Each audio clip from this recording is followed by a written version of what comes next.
Bonjour, bienvenue sur Comment fait-on. Je suis heureux de vous retrouver pour une nouvelle recette. Aujourd'hui, nous allons réaliser ensemble une mousseline à la feta et aux herbes, accompagnée de son petit jambon sec, un petit jambon italien sec pour être précis.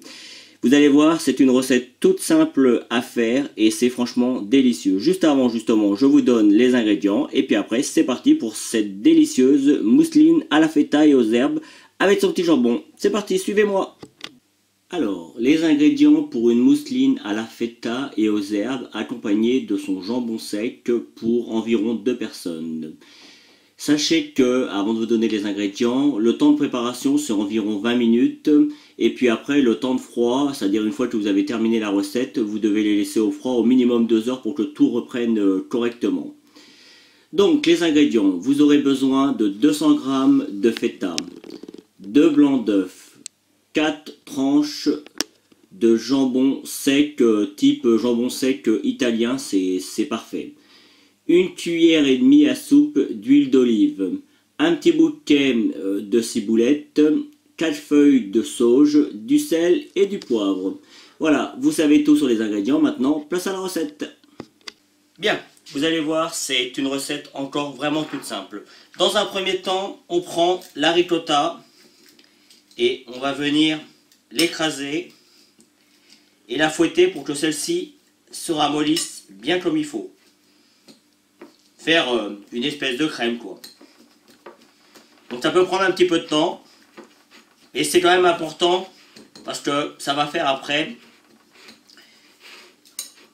c'est ce qui va servir de base à notre crème, enfin à notre préparation. Alors je suis désolé, j'ai un petit chat dans la gorge,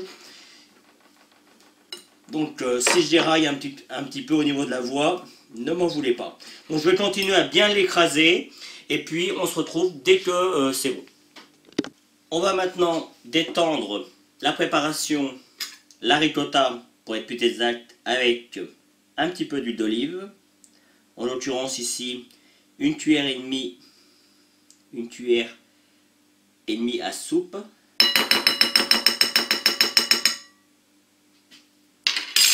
Voilà, de toute façon, vous avez tous les ingrédients juste avant. Hein. On va mélanger encore à nouveau. Alors l'avantage de l'huile d'olive, c'est qu'évidemment ça va lui donner du goût. Et puis surtout, vous voyez, ça commence à détendre un petit peu la ricotta. Donc ça c'est plutôt bien. On va obtenir quelque chose qui commence à être moelleux. Et quand on va rajouter les blancs pour que ça donne un effet soufflé, eh bien, l'effet mousseline, eh bien, ce sera bien plus facile à intégrer. Voilà. Maintenant, une fois que l'on a fait ça, on va pouvoir mettre un petit peu de sel. On assaisonne, hein, évidemment, on peut goûter pour être sûr que ce soit bien assaisonné. Un petit peu de poivre.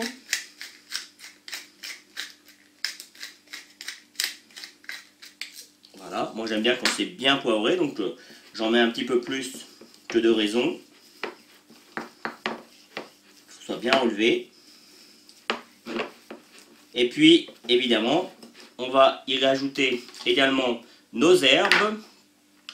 Alors, dans un premier temps, on va prendre la sauge. Vous voyez, simplement, hein, je la mets en petites boules comme ça. Hop. Et on évite de la ciseler au couteau. Si on peut, on prend un ciseau tout simplement. Et vous voyez, on vient ciseler tranquillement des petites parts. Et le fait qu'on l'ait enroulé un petit peu dans tous les sens, après ça fait des petits morceaux. Pour la ciboulette, c'est bien plus facile. Alors là par contre, on en met quand même pas mal de ciboulette. Faut que ce soit frais, faut que ce soit bon. Alors j'avoue que là c'est de la ciboulette que j'ai acheté. C'est difficile à garder au frigo, mais ça se fait quand même. Si vous l'achetez, que vous faites la recette un petit peu plus tard, n'hésitez pas à vous la découper en petits morceaux. Ça m'arrive souvent de le faire et de la congeler, ça marche très bien. Et là sur le même principe, on va donner des petits coups de ciseaux.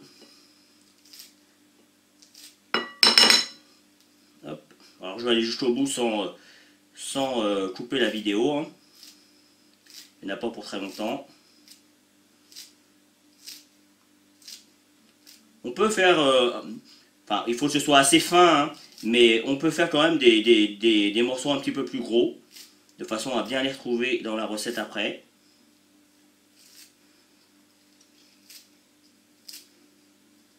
Pas trop gros quand même, vous voyez là il y en a quelques morceaux qui sont tombés. Je vais les reprendre et je vais les recouper. Hop. Après s'il en reste quelques-uns, c'est pas non plus une catastrophe. Hop. Voilà. Ça va de toute façon finir de se casser lorsque l'on va les mélanger. Et on obtient quelque chose de très joli avec toutes les couleurs. La préparation à la ricotta est maintenant presque terminée. Il ne nous reste plus qu'à battre les blancs en neige. Je vais vous montrer dans quelques instants, que l'on rajoutera à la préparation. Pour battre les blancs, pas de problème particulier. On prend évidemment les blancs, on prend une petite pincée de sel, histoire de serrer les blancs, et puis pour éviter également qu'ils perdent leur eau après. Et puis simplement, on bat jusqu'à obtenir quelque chose de bien ferme. Alors ça prend 1 ou 2 minutes, hein, c'est vraiment très rapide. Allez, à vous de jouer. Mes blancs sont maintenant parfaitement montés. Alors, encore une fois, hein, je l'ai dit dans ma vidéo précédente, j'ai un nouvel appareil avec la lumière et ma caméra est dessus, donc je m'adapte un petit peu, alors j'espère que les distances sont bonnes. Donc, mes blancs en neige, voilà, je vais y arriver, sont montés. On va donc maintenant les prendre et les incorporer délicatement à notre ricotta avec les herbes. Alors, évidemment, je ne vous le cache pas, ça prend un petit peu de temps parce que, surtout au début, la ricotta étant un petit peu ferme. Mais les premiers mélanges, c'est pas les plus importants. On peut y aller un petit peu plus vite. C'est quand on arrive à la fin qu'il faut vraiment mélanger les blancs doucement. Vous voyez là, quasiment tous les blancs sont mélangés. On peut en rajouter encore une partie. On ne met pas tout d'un coup. Enfin, en tout cas, on évite. Je peux vous dire que c'est une recette qui est vraiment toute simple à faire et c'est un véritable délice. Alors, par contre, ça se prépare à l'avance. Il faut au minimum 2 heures de frais, que ça refroidisse bien, que ce soit bien frais. Donc, soit vous les faites la veille, soit vous les faites le matin pour le soir. Mais ça doit être préparé à l'avance. Alors, par contre, encore une chose, la ricotta, ça ne se garde pas longtemps une fois entamé. Donc on le mange dans la journée, enfin on laisse à peu près une journée au frigo, on peut laisser une journée au frigo, mais pas plus. Donc souvent ça peut être fait le soir pour le lendemain, ou le matin pour le soir, mais ça va pas plus loin. On fait attention toujours quand quand tout est frais comme ça. Après, c'est moi, hein, parce que c'est vrai que je suis très à cheval là-dessus. J'avoue que avec l'alimentation, je fais toujours très attention. Et là, vous voyez, dernière partie, vous voyez que notre appareil, l'appareil c'est ce qu'il y a à l'intérieur, hein, c'est le mélange de plusieurs ingrédients, c'est ça qu'on appelle un appareil. Donc vous voyez mon appareil qui devient bien plus onctueux. Là, on obtient ce que moi je vais appeler une mousseline. Chose de très doux.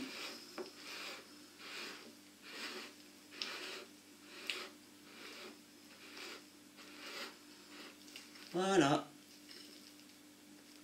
Et notre préparation est terminée. Alors le temps qu'on prépare nos petits ramequins avec le jambon, on va pouvoir remettre la préparation au frigo. Alors vous voyez hein, comment j'ai rajouté les blancs, toujours en montant et en descendant, et sans jamais trop mélanger. Il faut juste les intégrer.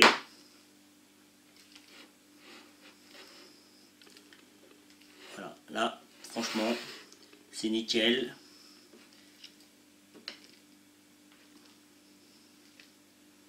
Donne des petits coups comme ça pour pour bien, s'il restait des petits morceaux, des petits grains, pour bien tout casser. Allez, là c'est génial. Là, on a quelque chose de vraiment superbe. Donc, on met cette préparation au frigo et on va s'occuper de nos petits ramequins avec le jambon.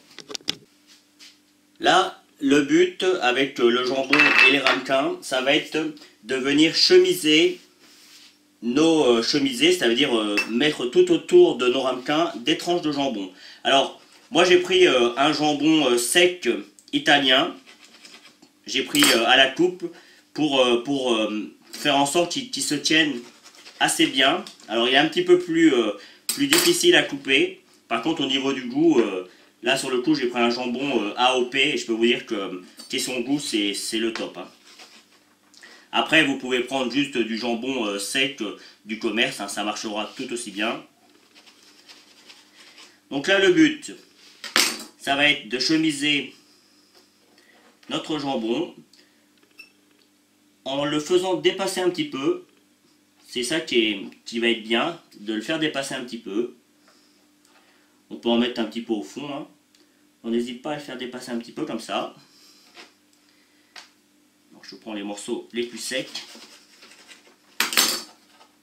Hop.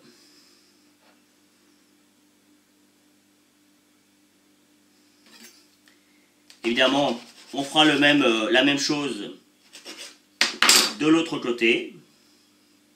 Enfin, avec l'autre ramequin.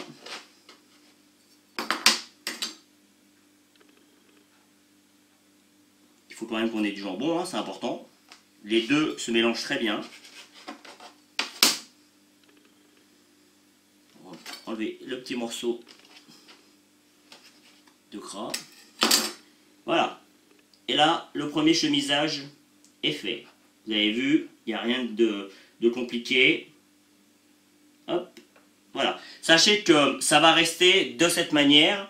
Il n'est pas question de le démouler ou quoi que ce soit, ça restera comme ça et on fera une petite présentation sur le dessus. Donc je fais pareil avec mon deuxième ramequin, pardon, et puis je vous retrouve pour mettre la préparation à la ricotta dedans. Allez, avant dernière étape, ou je dirais presque la dernière étape, parce qu'après il suffira juste de décorer un petit peu, j'ai mis ma préparation, mon appareil à base de ricotta dans une poche sans douille, hein, c'est juste pour que ce soit plus facile à verser. Vous pourriez très bien le faire d'ailleurs avec une petite cuillère, ça marcherait très très bien également. Et puis simplement, vous voyez, on va venir en mettre bien comme il faut. Voilà. Et puis on peut faire une petite finition. Après, ça c'est vraiment le plus.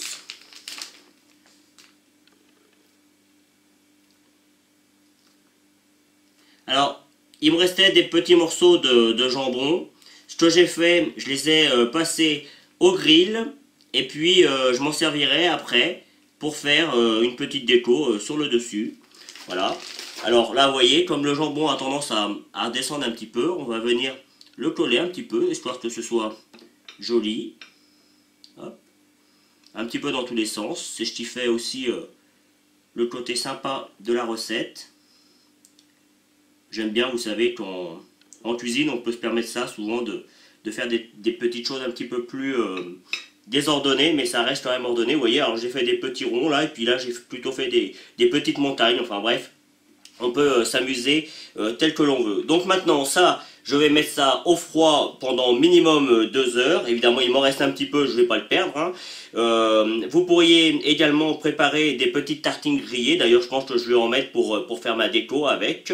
Et puis avec une petite touche de beurre, mais simplement la tartine grillée, notre appareil à la ricotta et le jambon, rien que ça déjà, je peux vous garantir, c'est un véritable délice. Donc c'est parti pour 2 heures au frigo et on se retrouve pour la fin de la vidéo. Et voici le résultat final.